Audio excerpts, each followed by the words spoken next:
Hello, this is Infoplay. My name is Ekene Sean. You know, of course, that Infoplay is a show that gets you the high and the mighty information as well as the simplest and commonest information you can find. We could go as high as rocket science and get into information as simple as the sugar and the salt you use every day. And today we're talking about your environment. It's about you, all right? Before we go ahead, let me read this to you. The quality of life really depends heavily, whether we like it or not, on the state of the environment we live in and how we use the natural resources available to us. It's very easy to look at our surrounding and say it is someone else's problem.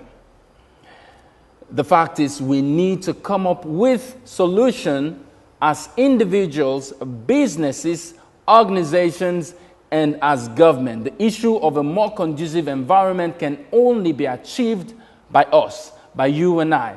And today I have once again someone who was here just about a year ago, the widely traveled Katie Collingworth.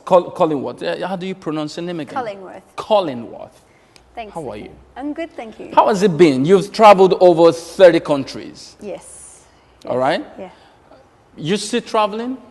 Oh, yes, all the time. Still traveling? Well, I mean, as much when time allows. When time allows. Yeah. You've been busy. Anyway, let me just read this out to you. Collingworth studied marine biology and ecotourism. She's traveled over 30 countries, like I told you already. She's been to all of the 6 continents. That's huge, yeah? Okay, you should have something to share. Haven't been to all of these places. Sure. And we're talking about environment. Yeah. Ecotourism, that's what you studied. Yeah. Marine and ecotourism. Now you're in Nigeria. How long have you been around? I've been here for now almost 2 weeks. Almost 2 weeks. Almost 2 weeks. But it's not my first time to Nigeria. I know it's not your first time. Don't rub it on my face. It's not your first. You're almost Nigerian now. Oh, wow. Almost. Almost Nigerian. Tell me, how's our food? Do you like our food? Wow. Yeah, I do. What do you like? Okay. From maybe my favorites, I'd say I like moi moi. I like pounded yam and a You like pounded yam? Yes. And I've tasted amala. Amala? Amala. Mm-hmm. Amala. Right. So that one, I mean, it's... You've done egusi soup? I've done egusi soup. Do you like egusi soup?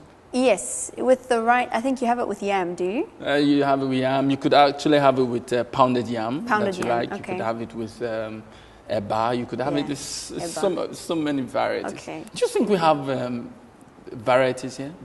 Do you have... Well, you've got your basic foods, and I think your basic foods, you can add combinations. Okay. Variety, I mean, yeah, you've got a few, but I wouldn't say it's a great expanse. Okay. Anyway, your experience in Nigeria, yes. So far, you're an environmentalist. Yes. And you one of the first things that come to your head, your mind, looking around is, wow, this is happening, that is happening. Entering Nigeria, coming down from the airplane, what's some of the first thing you saw that, caught your attention as an environmentalist? Okay, well, I will congratulate, first of all, to the improvement on the actual, maybe the airport. Oh, it's really? It's amazing. It's really looking a lot more organized, a lot of work has gone into it. So from that perspective, I was very happy.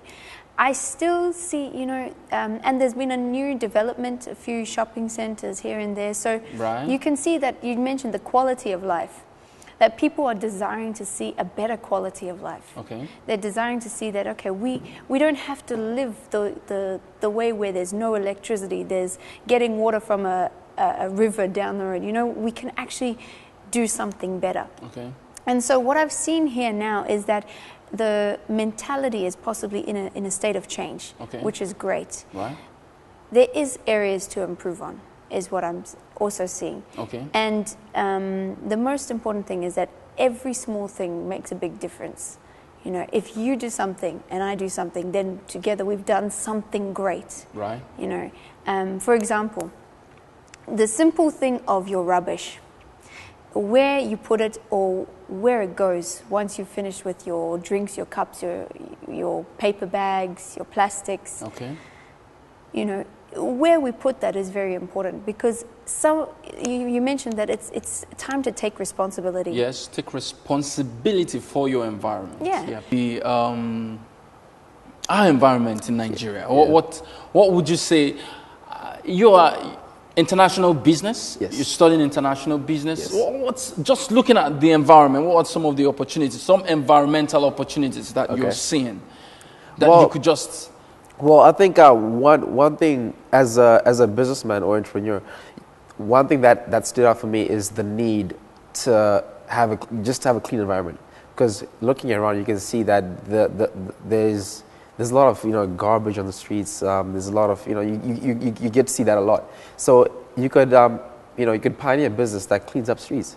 That's something that's available to do. And I guess, looking from that standpoint, from that point of view, that's something that stands as a possibility to get into business with. You can just get something that cleans up streets or neighborhoods, things like that, small things like that. So it doesn't have to be really big, but then you can start with something that's small, and it could grow into something even bigger. Very major business. Yeah. Now let's get on the ground a little. Yeah. All right. As an individual, what would you advise Nigerian individual, young person to do about the environment? From what you've seen, from your observations, what would you advise?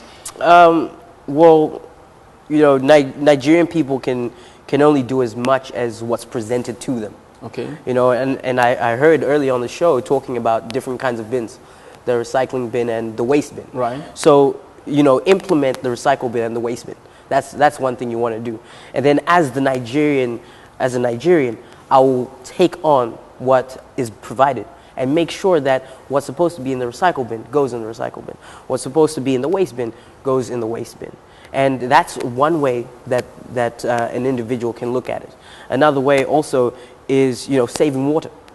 Saving water, because when you save water, you're able to put it to other things, such as electricity. Okay. So all of this incorporates in the environment. So the first thing is, what have I been given? And make sure that I carry out the instruction given. So as a Nigerian, that's what I would do. I asked Kudabis, I also asked Katie the same thing. When did you start thinking of recycling, and when did it start for you? Did you just grow into it? Is it something you learned? When did you learn that? Recycling was there from the beginning. For you? For me, it was there from the beginning, because you go to school, and even in school, you have a waste bin and a recycle bin. And, sometimes as a child, you don't really truly understand what the importance of it.